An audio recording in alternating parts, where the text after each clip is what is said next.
Good morning. Government college Devli के YouTube channel में ये बीए फर्स्ट ईयर की क्लास है, पेपर सेकंड की, जिसमें हमारा पंडित दीनदयाल उपाध्याय जो टॉपिक है वो चल रहा था। ठीक है, और इसके हमने जीवन परिचय और राजनीतिक विचारों का वर्णन कर लिया था। आज उनका जो एक इम्पोर्टेंट जो उनका विचार था एकात्म मानववाद, जिसकी वजह से वो पूरे भारत में फेमस हुए थे और इसकी वजह से ये ज़्यादा जाने जाते हैं। और एग्ज़ाम की दृष्टि से भी ये जो टॉपिक है बहुत ज़्यादा इम्पोर्टेंट है, तो हमें इसके बारे में तीनों प्रकार के क्वेश्चन के हिसाब से इसको हमें तैयार करना है। छोटे जो 2 नंबर का उसके हिसाब से भी इसका मतलब पूछेंगे, 5 नंबर के क्वेश्चन में भी इसके बारे में पूछेंगे, और निबंधात्मक क्वेश्चन में पंडित दीनदयाल उपाध्याय कि हमें जीवन परिचय भी देना पड़ेगा, उनके प्रमुख विचारों को देना पड़ेगा, उसके साथ एकात्म मानववाद का विचार लिखना पड़ेगा और इसकी वर्तमान में क्या प्रासंगिकता है उसके बारे में हमें उसमें चर्चा करनी होगी। ठीक है, तो इनका जो एकात्म मानववाद था, देखो शब्द है एकात्म, यानी सब कुछ एक में ही है। मानववाद ये पूरे मनुष्य को मतलब एक ही अवयव मानते थे, एक चीज़ मानते थे कि उस मनुष्य को हम सामाजिक उसका विकास, आर्थिक विकास, भौतिक विकास, आत्मिक विकास अलग अलग भागों में नहीं बांट सकते। पूरा मनुष्य का जो अपने जीवन में उन्नति तभी कर सकता है जब उसका पूरा विकास एक साथ ही किया जाएगा। ठीक है, तो एकात्म मानववाद मनुष्य के संपूर्ण विकास की ओर संकेत करता है। जो एकात्म मानववाद है ये पंडित दीनदयाल उपाध्याय के सामाजिक और आर्थिक विचारों का इन्होंने एक आर्थिक विचारों का मॉडल प्रस्तुत किया था भारत के अंतर्गत, कि भारत के अंदर सामाजिक और आर्थिक विचार कैसे होने चाहिए। उसका जो केंद्र है वो मानव को माना है कि मानव के लिए एक ऐसी व्यवस्था होनी चाहिए सामाजिक आर्थिक, जिसमें उसका सामाजिक आर्थिक विकास हो, उसके साथ में उसका आध्यात्मिक विकास यानी आत्मिक विकास भी हो सके, यानी मनुष्य का संपूर्ण विकास हो सके। संपूर्ण विकास करने के साथ साथ वो प्राकृतिक संसाधनों का भी इस तरह से संधारणीय प्रयोग करें, यानी उनके संधारणीय धारणा का उन्होंने समर्थन किया था सतत विकास, कि हम प्राकृतिक संसाधनों का उतना ही प्रयोग करें जितना हमारे लिए ज़रूरत है, और बाकी हम सबको नष्ट ना करें, क्योंकि आने वाली पीढ़ियों को भी उसकी ज़रूरत पड़ेगी। तो उनके लिए भी हमें उनको इस तरह से प्रयोग करना है कि आज हमने एक पेड़ को काटा तो हमें उसके लिए 4 पेड़ का लगाने चाहिए हमें। ठीक है, हम किसी पेड़ का को यूज कर रहे हैं तो हमें उसके यूज के हिसाब से उसकी 1-2 उसकी संख्या और बढ़ानी चाहिए, जिससे कि अगर वो पेड़ एक टाइम बाद ख़त्म हो जाता है तो उसकी दूसरी पौध तैयार हो जाए।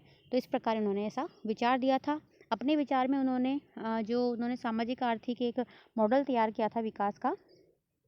उस विकास के मॉडल में उन्होंने जो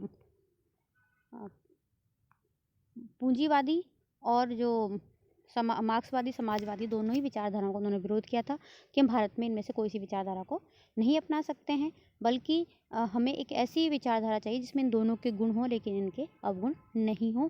तभी, क्योंकि ये दोनों विचारधाराएं व्यक्ति का केवल बाहरी विकास पर बल देती हैं, व्यक्ति के शारीरिक और भौतिक विकास पर बल देती हैं, व्यक्ति के आत्मिक विकास पर बल नहीं देती हैं। ठीक है, तो ये इसकी एक सामान्य जानकारी थी एकात्म मानववाद की, जो हमें जानकारी होनी चाहिए। अब देखते हैं लिखने के हिसाब से हमें इसमें क्या क्या चीज़ें और हमें पढ़नी होंगी। एकात्म मानववाद की धारणा पंडित दीनदयाल उपाध्याय के चिंतन का प्रमुख और मौलिक पक्ष है, यानी इनके चिंतन का ये मौलिक पक्ष है, इन्होंने इसको कहीं से नहीं लिया है। उनकी इस धारणा का आयाम मानवीय जीवन के सभी पक्षों को समाविष्ट करते हैं, मतलब कि वो मानव जीवन के सभी पक्षों की विकास या उन्नति को इसमें समाविष्ट करता है। ठीक है, एकात्म मानववाद का अर्थ क्या है? एकात्म मानववाद मुख्य रूप से इस बात को रेखांकित करता है कि व्यक्ति के जीवन के विभिन्न पक्षों को हम खंडित दृष्टि से नहीं देख सकते, यानी व्यक्ति एक पूर्ण इकाई है, उसका हम अलग अलग, ये सामाजिक पक्ष, आर्थिक पक्ष, नैतिक पक्ष, हम अलग अलग पक्ष हम उसको नहीं देख सकते। व्यक्ति अपने आप में एक पूर्ण इकाई है और उसके जीवन का भी पूर्ण ही विकास होना चाहिए। ठीक है, पूर्णता अर्जित करने के लिए व्यक्ति को भौतिक, नैतिक, आध्यात्मिक सभी प्रकार की उपलब्धियों की आवश्यकता होती है। एकात्म मानववाद की मान्यता है कि व्यक्ति के जीवन के ये सभी पक्ष, यानी भौतिक, नैतिक और आध्यात्मिक पक्ष एक दूसरे के विरोधी नहीं हैं, अपितु एक दूसरे के पूरक होते हैं, इसलिए इनका एक साथ ही संपूर्ण विकास होना चाहिए। ठीक है, एकात्म मानववाद की बात पर बल देते हुए एकात्म मानववाद है इस बात पर बल देता है कि व्यक्ति और समष्टि के मध्य एकात्मता विद्यमान है, यानी व्यक्ति के बीच में और समष्टि के बीच में एकात्मता है। इसका मतलब ये है कि एक व्यक्ति एक तार्किक क्रम में बढ़ती हुई इकाइयों से अनिवार्य रूप से जुड़ा होता है, बृहत्तर इकाइयों से जुड़ा हुआ रहता है। यानी कि समाज हम जिसको बोलते हैं, परिवार बोलते हैं, राष्ट्र बोलते हैं, विश्व बोलते हैं, इनके बीच में और व्यक्ति के बीच में आपस में परस्पर संबंध पाया जाता है। इनमें सब में एकता पाई जाती है कि व्यक्तियों से मिलकर परिवार बनता है, परिवार से मिलकर समाज बनता है, समाज से मिलकर राष्ट्र बनता है, राष्ट्रों से मिलकर विश्व बनता है। इसलिए इन दोनों के बीच में एकात्मकता पाई जाती है। ठीक है। इस प्रकार व्यक्ति, परिवार, समाज, राष्ट्र तथा विश्व वस्तुतः परस्पर अनिवार्य रूप से जुड़ी हुई एक ही श्रृंखला की कड़ियाँ हैं। इस प्रकार उनके मध्य किसी टकराव की कल्पना नहीं की जा सकती। वास्तव में वे एक दूसरे से निकलने वाली विकास क्रम को ही व्यक्त करते हैं। व्यक्ति से लेकर विश्व तक इस श्रृंखला की सभी कड़ियाँ अपने क्षेत्र में स्वायत्त हैं, लेकिन अपने से ऊपर की इकाइयों के साथ एकात्म स्थापित करती हैं। यानी कि सारी इकाइयाँ, व्यक्ति हो, परिवार हो, समाज हो, राष्ट्र हो, विश्व हो, सब एक दूसरे से स्वायत्त हैं, स्वतंत्र हैं, लेकिन फिर भी एक दूसरे के साथ में ये एकात्म स्थापित करती हैं। इसका मतलब क्या हुआ? इसका मतलब ये है इनमें से कोई भी एक इकाई का महत्व कम नहीं है। सारी इकाइयों का अपने अपने जगह अपना महत्व होता है। वह अपने से बड़ी हुई इकाई से एकाकार होकर उसमें विलीन नहीं होती है, अपितु अपनी सार्थकता में वृद्धि करती है। यानी कि एक व्यक्ति परिवार में अगर मिलता है तो परिवार मिलकर उसका खुद का अस्तित्व खत्म नहीं होता है, बल्कि वो अपनी खुद की वहाँ पर परिवार में सार्थकता को परिवार की सार्थकता को बढ़ाता है। एक परिवार जब समाज में मिलता है तो समाज की सार्थकता बढ़ती है। समाज जब राज्य में मिलता है तो उस राज्य की सार्थकता बढ़ती है। उससे छोटी इकाई का अस्तित्व खत्म नहीं होता है। एकात्म मानववाद के प्रमुख पक्ष जिनकी उन्होंने दीनदयाल उपाध्याय द्वारा व्याख्या की गई है। ठीक है। तो उनमें पहला पक्ष है कि मनुष्य का जीवन एकांगी नहीं है। एक अंगी नहीं है कि पर्टिकुलर किसी एक चीज़ का उसमें विकास किया जाए। पंडित दीनदयाल उपाध्याय के अनुसार मनुष्य के जीवन की एकांगी व्याख्या करना उचित नहीं है। उनका मत है कि मनुष्य की आवश्यकताओं में भौतिक, सांस्कृतिक, सांसारिक और आध्यात्मिक पक्षों के भौतिक उन्नति, सांसारिक उन्नति और आध्यात्मिक उन्नति, इनको अलग अलग करके उनमें से किसी विशेष आवश्यकता को अधिक महत्वपूर्ण मानने से मानव के व्यक्तित्व की एकात्मता का निषेध होता है। यानी कि हम जो मानव के जीवन के विभिन्न पक्ष होते हैं, इनमें हम इनको एक दूसरे से अलग नहीं मान सकते, और किसी एक पर्टिकुलर पक्ष की अगर हम उन्नति करें तो उससे व्यक्ति की जो एकात्मता है उसका निषेध होता है। उनका मानना है कि मनुष्य के कल्याण पर एक समग्र दृष्टि से ही विचार किया जा सकता है। मनुष्य का कल्याण पूरी दृष्टि, यानी कि एक व्यक्ति है, व्यक्ति उसकी जो सामाजिक आर्थिक जो मॉडल उन्होंने प्रस्तुत किया था उसका केंद्र बिंदु था। व्यक्ति का विकास करना चाहते थे, तो व्यक्ति ही पूरी इकाई है। व्यक्ति का पर्टिकुलर कोई पक्ष उसका इकाई नहीं है जिसका उनको विकास करना है। पूरे व्यक्ति का ही विकास करना होता है। व्यक्ति के जीवन का गरिमापूर्ण जी सके, इस तरह से उसकी उन्नति करनी है। ठीक है। उन्होंने पश्चिमी चिंतन की भी आलोचना की। क्योंकि मनुष्य के जीवन की केवल वो भौतिक आवश्यकताओं और सुखों को ही मनुष्य के कल्याण के रूप में परिभाषित करता है। ठीक है। यानी पश्चिमी जो पूंजीवाद है, व्यक्तिवादी पूंजीवाद है, उसकी भी उन्होंने आलोचना की, क्योंकि वो केवल मनुष्य की भौतिक आवश्यकता, भौतिक सुखों को ही मनुष्य का कल्याण समझता है, तथा सार्थक मानव जीवन के जो नैतिक और आध्यात्मिक प्रयोजन है उनकी वो उपेक्षा करता है। ठीक है। दीनदयाल ने मानव के कल्याण की समग्र व्याख्या के लिए भारतीय दृष्टिकोण को ही उचित माना कि भारतीय दृष्टिकोण के अनुसार ही हम अगर व्यक्ति को देखेंगे, व्यक्ति को संपूर्ण इकाई के रूप में देखेंगे, तो ही उसका कल्याण हो सकता है। और इस बात पर उन्होंने ध्यान दिलाया कि भारतीय दृष्टिकोण में मनुष्य के भौतिक, नैतिक, पारलौकिक हितों को अलग अलग खंडों में नहीं बांटा गया। हमारे भारत के दृष्टिकोण, भारत का जो दर्शन है, भारत का जो आध्यात्मिक जो हमारा दर्शन है, हमारे उनके अंतर्गत सामाजिक जीवन है, उसमें व्यक्ति को अलग अलग हिस्सों में नहीं बांटा है कि व्यक्ति का नैतिक जीवन अलग होता है, भौतिक जीवन अलग होता है, पारलौकिक जीवन अलग होता है, नहीं। अपितु मानव जीवन की सार्थकता को 4 परस्पर एक दूसरे पर निर्भर पुरुषार्थों के समूह में व्यक्त किया है। 4 पुरुषार्थों के हमारे भारतीय जो है दर्शन में चर्चा की गई है। ठीक है। धर्म, अर्थ, काम, मोक्ष, इन चारों पुरुषार्थों को एकात्मता को व्यक्त करने के लिए भारतीय आचार्यों ने इसे पुरुषार्थ चतुष्टय की संज्ञा दी है, 4 पुरुषार्थों की संज्ञा दी है। इन 4 पुरुषार्थों के रूप में मानव के कल्याण के सभी पक्षों को एक दूसरे का पूरक और एक दूसरे से जुड़ा हुआ मानते हैं। ठीक है। यानी कि इन चारों पुरुषार्थों के रूप में मनुष्य जीवन के 4 पुरुषार्थ होते हैं, और इन चारों पुरुषार्थों के अनुसार ये चारों एक दूसरे के पूरक होते हैं और एक दूसरे से जुड़े होते हैं। दीनदयाल के मत में इन चारों पुरुषार्थों के माध्यम से हम भारतीय आचारों ने मानव के शारीरिक, मन, बुद्धि और आत्मा तीनों की आवश्यकताओं की पूर्ति के औचित्य को प्रतिपादित किया है। ठीक है। दीनदयाल उपाध्याय के मत में इन पुरुषार्थों के माध्यम से भारतीय आचारों ने मनुष्य की भौतिक, नैतिक, पारलौकिक आवश्यकताओं के महत्व को स्वीकार किया तथा साथ ही यह भी व्यक्त किया है कि मनुष्य के लौकिक और पारलौकिक प्रयोजनों में कोई टकराव नहीं होता है मनुष्य का, यानी कि अगर वो लौकिक उन्नति करता है और दूसरा भौतिक उन्नति करता है तो इनके आपस के जो उद्देश्य होते हैं इनमें कोई भी टकराव नहीं होता है। जहाँ मोक्ष अंतिम पुरुषार्थ के रूप में मनुष्य के चरम कल्याण को व्यक्त करता है, वहीं यह भी स्पष्ट किया है कि केवल मोक्ष के लिए किया गया प्रयास सार्थक नहीं हो सकता। यानी केवल हम मोक्ष के लिए कोई काम करते हैं तो वो काम सार्थक नहीं होता है। केवल मोक्ष प्राप्ति के लिए हम काम करें, अंतिम जो उद्देश्य है हमारा, अंतिम पुरुषार्थ है, केवल उसी की उन्नति के लिए हम काम करें, संपूर्ण जीवन उसी में लगा दें तो वो काम सही नहीं है। बल्कि हमें अपने जीवन में धर्म, अर्थ, काम, मोक्ष तीनों ही जो इससे पहले के हैं, मोक्ष से पहले, उनकी भी हमें पूर्ति करनी चाहिए। उसके बाद ही अंतिम लक्ष्य तक पहुंचना चाहिए। उन्होंने स्पष्ट किया है केवल मोक्ष के लिए किया गया प्रयास सार्थक नहीं हो सकता। इस प्रकार पारलौकिक पुरुषार्थ, ये जो उससे पहले के 3 पुरुषार्थ हैं, अर्थ, काम और धर्म। जो धर्म, अर्थ, काम है ये हमारे लौकिक पुरुषार्थ हैं, इस जीवन में रहते हुए हमें प्राप्त करने होते हैं। और पारलौकिक पुरुषार्थ मोक्ष है, उसकी प्राप्ति भी दूसरे पुरुषार्थों की अवहेलना करके नहीं हो सकती है। ठीक है। दीनदयाल ने भारतीय दृष्टिकोण के पक्ष को रेखांकित किया कि मनुष्य सांसारिक जीवन में, यानी संसार में रहते हुए अर्थ यानी धन और संपत्ति अर्जित करने का प्रयास करता है और करना भी चाहिए। ठीक है। काम यानी सुविधाओं और साधनों का उपयोग, इच्छाओं, उपभोग की इच्छा यानी अपनी इंद्रियों के जो इच्छाएं उनकी पूर्ति करता है, करनी चाहिए। ठीक है।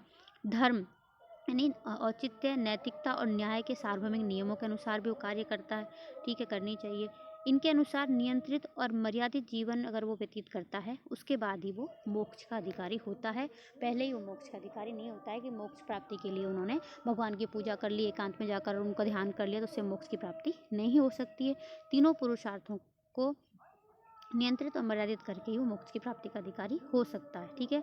धर्म के अंतर्गत हम किन चीज़ों को शामिल करेंगे? धन, संपत्ति अर्जित करने के प्रयास। काम का मतलब सुविधा और साधनों का उपयोग और उपभोग करने की इच्छा। धर्म का मतलब औचित्य, नैतिकता और न्याय का सार्वभौमिक नियम। ठीक है। दीनदयाल ने स्पष्ट किया है कि इस प्रकार धर्म सभी पुरुषार्थों में आधारभूत है, किंतु वह अर्थ और काम को केवल दिशा प्रदान करता है, उनको नकारता नहीं है। धर्म सभी पुरुषार्थों का आधारभूत पुरुषार्थ किस पुरुषार्थ को माना है? उन्होंने धर्म को माना है। धर्म क्या करता है? अर्थ और काम को, यानी कि हमें अर्थ कैसे प्राप्ति करनी है और काम को किस तरह से करना है, किन नियमों में रहकर हमें काम की पूर्ति करनी है, उसके लिए दिशा प्रदान करता है धर्म। धर्म इनको नकारता नहीं। इस प्रकार धर्म, अर्थ और काम तीनों एक दूसरे के पूरक और पोषक हैं। चारों पुरुषार्थों की कल्पना के माध्यम से पंडित दीनदयाल उपाध्याय ने इस तथ्य को स्पष्ट किया है कि मनुष्य के जीवन में भौतिक समृद्धि के लिए जो प्रयास किए जाते हैं और तथा साधनों और सुविधाओं का उपयोग किया जाता है और उनसे लाभान्वित होने की मनुष्य की जो इच्छा है वो महत्वपूर्ण होती है, किंतु इन इच्छाओं की पूर्ति धर्म के नैतिक निर्देशन के माध्यम से ही की जानी चाहिए। इस व्याख्या के माध्यम से दीनदयाल ने यह प्रतिपादित किया है कि मनुष्य के जीवन में केवल भौतिक उपलब्धियाँ या केवल आध्यात्मिक लक्ष्य के प्रति समर्पण को संतुलित दृष्टिकोण नहीं माना जा सकता। यानी केवल भौतिक उपलब्धि करो या केवल आध्यात्मिक लक्ष्य के प्रति समर्पण करो, ये संतुलित दृष्टिकोण नहीं है। उन्होंने कहा है कि भारतीय चिंतन में धर्म और मोक्ष के बीच में अर्थ और काम है, इन दोनों को रखकर एक ऐसी स्थिति की हमें कल्पना करनी है जिसमें व्यक्ति का व्यक्तित्व विभाजित नहीं हो, व्यक्ति का व्यक्तित्व बटे नहीं। उनका मत है कि इस चतुर्विध पुरुषार्थ से, यानी 4 विद्याओं वाले पुरुषार्थ ने प्रत्येक व्यक्ति को अपनी शारीरिक, मानसिक, आध्यात्मिक और बौद्धिक क्षमता के अनुसार अपने जीवन का आदर्श चुनने का अवसर दे दिया है और साथ ही व्यक्तित्व को अखंड बनाए रखा है। ठीक है। तो एकात्म मानववाद का जो पहला जो पॉइंट था वो ये था कि मानव का जीवन एकांगी होता है। दूसरा है उसमें व्यक्ति, प्रकृति व समुदाय में एक रसता होती है। एकात्म मानववाद की धारणा समाज और राष्ट्र में व्यक्ति की भूमिका को महत्वपूर्ण मानती है। जैसा मैंने पहले भी कहा था कि व्यक्ति ही इनके इस एकात्म मानववाद का केंद्र बिंदु है, किंतु इस बात पर बल देती है कि व्यक्ति और समुदाय के बीच कोई टकराव नहीं होता है। एकात्म मानववाद व्यक्ति के समुदाय, राष्ट्र और विश्व के बीच तादात्म्य यानी इनके बीच में संतुलन, बैलेंस बनाने का पर बल देता है। ठीक है, उनकी मान्यता है कि व्यक्ति और समष्टि के बीच में टकराव नहीं है, अपितु ये अपने अपने स्तर पर व्यक्ति और समष्टि यानी व्यक्ति और समाज अपना अपना महत्व रखते हैं और एक दूसरे के पूरक हैं और इनमें अनिवार्य एकात्मता का भाव होता है। दीनदयाल ने स्पष्ट किया है कि इस एकात्मता का अनुक्रम हम कैसे समझ सकते हैं कि व्यक्ति अपनी निकटतम उससे बड़ी इकाई से प्रारंभ कर यानी कि व्यक्ति और परिवार, परिवार से समाज, समाज से राष्ट्र और राष्ट्र से विश्व, यानी इन चीज़ों के साथ में अपना आप को सम्मिलित कर उनसे तादात्म्य स्थापित करता है। यदि व्यक्ति से विश्व तक पूरी व्यवस्था के वृत्तों के रूप में समझा जाए तो इसके केंद्र में व्यक्ति ही होगा। यानी कि चाहे विश्व की बातें करें, चाहे राष्ट्र की बात करें, चाहे समाज की बात करें, चाहे परिवार की बात करें, व्यक्ति सब में स्थित है। सबका केंद्र क्या है? व्यक्ति है। और सबसे बड़े व्रत की परिधि पर विश्व है। सबसे छोटी इकाई जो सबसे छोटा व्रत है वो व्यक्ति है और सबसे बड़ा है विश्व, लेकिन सबका केंद्र बिंदु व्यक्ति है। केंद्र में स्थित व्यक्ति और यह व्रत स्वतंत्र और स्वायत्त होंगे, किंतु एक दूसरे से अलग नहीं होंगे। उन्होंने स्पष्ट किया कि एकात्मता की इस परिधि में मनुष्य अपने से बड़ी मानवीय इकाई है। अपने से बड़ी इकाई कौन सी है? परिवार, समुदाय, राष्ट्र और विश्व। इनके साथ एकात्मता स्थापित नहीं करेगा, अपितु प्रकृति के साथ भी तादात्म्य स्थापित अनुभव करेगा। यानी प्रकृति के साथ भी अपना आप को वो जोड़कर रखेगा। तभी तो उन्होंने जो संधारणीय धारणा का प्रतिपादन किया है कि व्यक्ति है जो वो उसको प्रकृति के साथ में अपना आप को ऐसे जोड़ना चाहिए कि हम प्रकृति और हम एक दूसरे के पूरक है। प्रकृति है तो हम हैं, नहीं तो प्रकृति जो है वो धीरे धीरे उसका विनाश हो जाएगा, तो हमारी आगे आने वाली पीढ़ियाँ उसका लाभ नहीं उठा पाएंगी। ठीक है, इस प्रकार प्रकृति के साथ में एकात्मता अनुभव करके मनुष्य अपनी भौतिक आवश्यकताओं को पूर्ति करेगा, लेकिन उनको क्षति नहीं पहुँचाएगा। प्रकृति को भी हमें एक अपनापन के साथ में उसके साथ लगाव होना चाहिए, अपितु प्राकृतिक संसाधनों का भी हम उसी रीति से उसी मात्रा में उपयोग करेंगे कि प्रकृति उस कमी को पूरा कर सके स्वयं।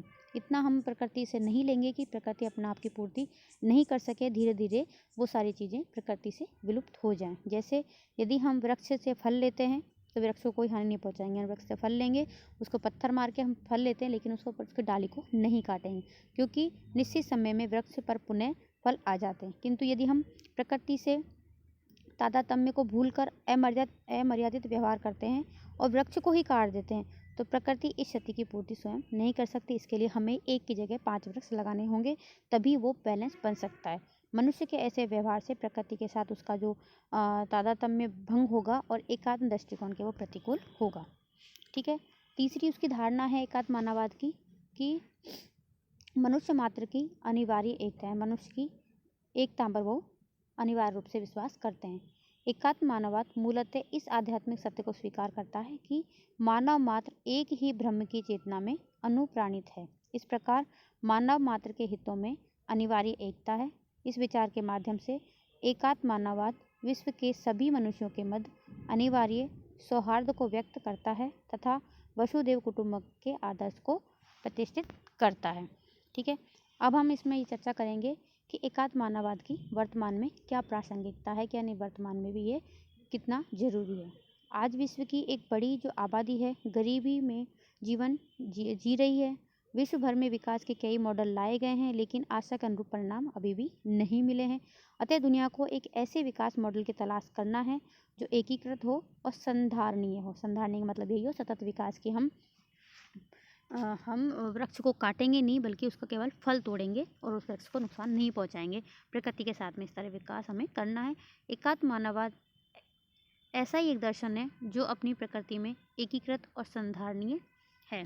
ठीक है, दूसरा है एकात्म मानववाद है, उसका उद्देश्य व्यक्ति एवं समाज की आवश्यकताओं को संतुलित करते हुए प्रत्येक व्यक्ति को गरिमापूर्ण जीवन सुनिश्चित करना है। यानी एकात्म मानववाद का उद्देश्य क्या है? व्यक्ति और समाज की आवश्यकताओं को संतुलित करते हुए व्यक्ति की आवश्यकताएं पूरी हो जाएं, समाज की आवश्यकताएं पूरी हो जाएं और प्रकृति की भी उसके साथ में बैलेंस बना रहे। ठीक है, और जिससे कि प्रत्येक मानव को गरिमापूर्ण जीवन जीना जीने का अधिकार दिया जा सके। ये प्राकृतिक संसाधनों के संधारणीय उपयोग का समर्थन करता है। प्राकृतिक संसाधनों का हमें सतत विकास, सतत उपयोग करना है, सतत विकास पर भी हमें ध्यान देना है, जिससे कि उन संसाधनों की पुनः पूर्ति की जा सके। यानी कि हमें इस प्रकार प्रयोग करना है कि प्रकृति में वो चीज़ें खत्म ना हो, वो अपने आप ही बढ़ती रहें। एकात्म मानववाद न केवल राजनीतिक बल्कि आर्थिक और सामाजिक लोकतंत्र एवं स्वतंत्रता को भी बढ़ाता है। यह सिद्धांत विविधता को प्रोत्साहन देता है, अतः भारत जैसे विविधतापूर्ण देश के लिए यह सर्वाधिक उपयुक्त है।